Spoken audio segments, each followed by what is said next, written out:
Hi and very good morning. So today we are going to talk about Malaysian employment rate within 5 years. So this is our group member. First we have Shara Alisha, Shahra Islin, Sabri Shazani, Azripum and Nazar Fitri. The problem of unemployment has become a worrisome issue over the past few years as it is growing at an alarming state in many countries throughout the world, particularly in developing countries such as Malaysia. There are numerous factors that cause this phenomenon.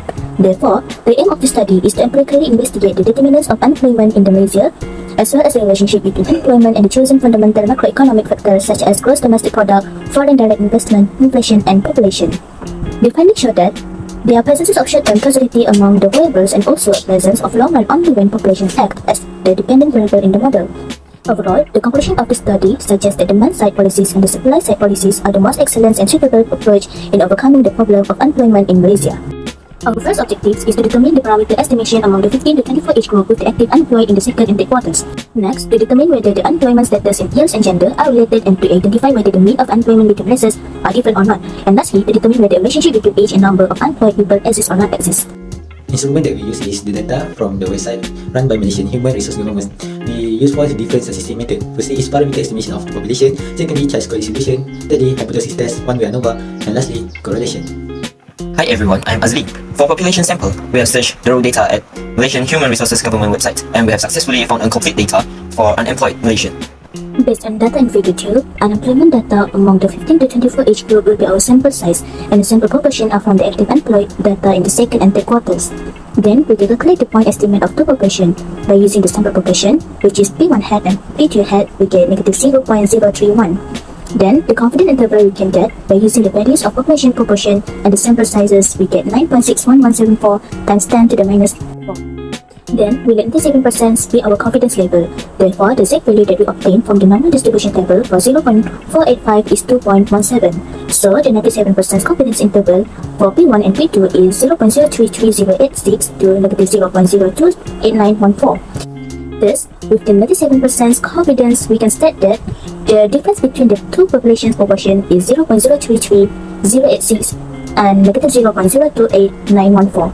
And this is the data we get by using Microsoft Excel.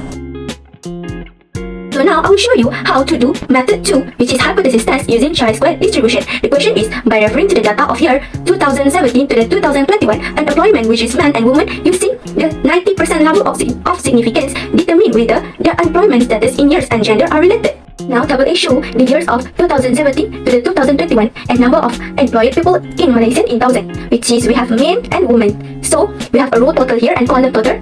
Okay, step 1, what should we do is, step 1, state the null and alternative hypothesis, which is H null is gender and employed status are not related, and H1 is gender and employed status are related. Okay, step 2 is select the distribution to use. Because we are performing a test of independent, we use the chi-square distribution curve.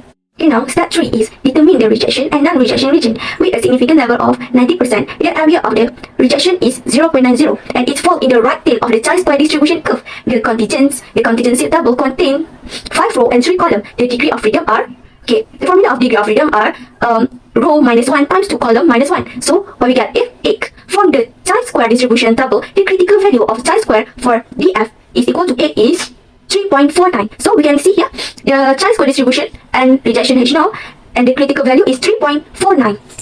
Now I'll show you how if you're using the geometry and years from 2017 to the 2021, total women, men, total for the column, row, and chi-square test value is 3.52 and the F is 8.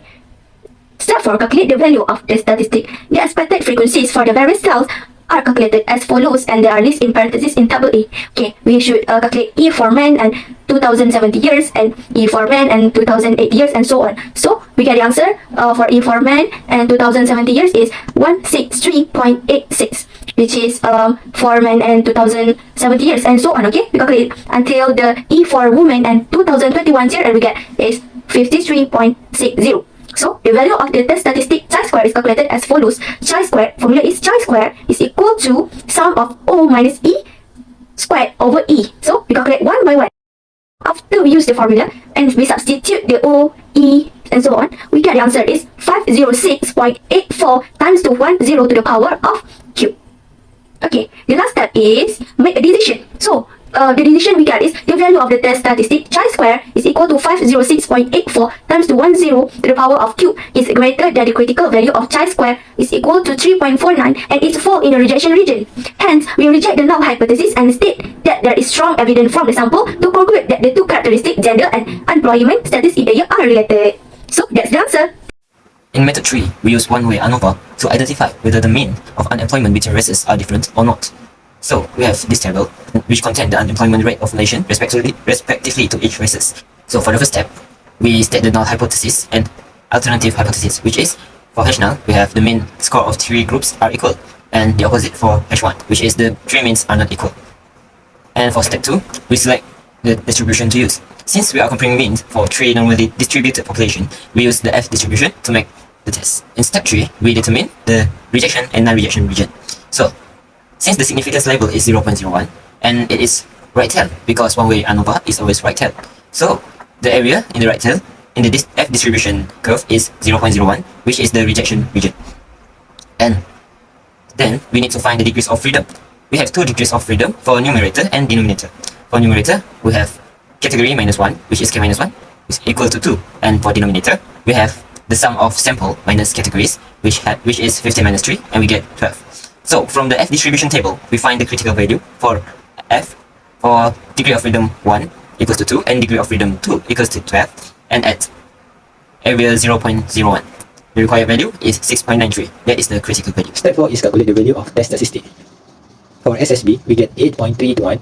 We divide 8.321 with 2, and we get MSB, which is 4.161. For SSW, we get 331.488, and we divide with 12, and we get MSB is 27.624. For the value of the test statistic, we need to divide MSB with MSW, which is 4.161 divided by 27.624. We get the answer is 0.151. We also use Jamovi app. We got the same answer, which is 0.151. Step 5 is make a decision. Since the value of the test statistic F is equal to 0.151 is less than the critical value of F is equal to 6.93, it falls in the non-rejection region. Hence, we fail to reject the null hypothesis and conclude that the mean of the 3 populations are equal. In other words, the 3 different races do not seem to affect the rate of unemployment. Now I want to present about the method 4 about the correlation, and the objective of this method is to determine whether a relationship between age and number of unemployed people exists or not exists. First thing, we must construct a scatter plot for the data obtained in age of Malaysian people and number of unemployed in Malaysia. We can see the table of data here, which is age X, and number of unemployed Malaysian people, which is Y in unit thousands. And I construct a scatter plot manually by myself. Next step, we compute the values of correlation coefficient for the data obtained in the age of Malaysian people and the number of unemployed people in Malaysia, which is in step 1, we make the table shown as below. In step 2, find the value of XY, X square, and Y square and place these in the corresponding column of the table. In step 3, we substitute in the formula and solve for R. R means correlation coefficient, and we substitute in the formula and we get R equal to negative 0.81. We conclude that the correlation coefficient suggests a weak relationship between the age of Malaysian people and the number of unemployed people in Malaysia. Finally, we test the significance of the correlation coefficient that we found in the age of Malaysian people and the number of unemployed people by using alpha equal to 0.05 and R equal to negative 0.81. In step 1, we state the hypothesis, which is null hypothesis equal to P equal to 0 and H1 is P not equal to 0. In step 2, we find the critical value since alpha equal to 0.05 and degree of freedom equal to n minus 2, which is 5 minus 2 equal to 3, and we get the critical value obtained from the T distribution is plus minus 3.182. Step 3, we compute the test value or test statistic, and we get T equal to square root n minus 2 over 1 minus R, and we get 1.287. And in step 4, we make the decision since the test value T equal to 1.87 is less than the critical value of T equal to 3.182, and it falls in the non-rejection region. Hence, we fail to reject the null hypothesis. So, step 5, we summarize the result, which is there is no significant relationship between the variable of age and the number of unemployed people in Malaysia. So here, I show you the scatter plot by using Microsoft Excel, which is the graph of age versus number of unemployed Malaysian people here. Next, this is the data that by using a Jamovi, we get the patient R is equal to negative 0.821 and close to negative 0.81. So we got the exact value, and we can conclude that there is no significant relationship between the age and the number of unemployed people in Malaysia. Based on data that we got from a website run by Malaysian Human Resource Government, we can conclude that many Malaysian citizens are unemployed. Firstly, we use parameter estimate of two population. We discovered that the difference between male and female from age 15 to 24 is between -0.33086 and -0.028914.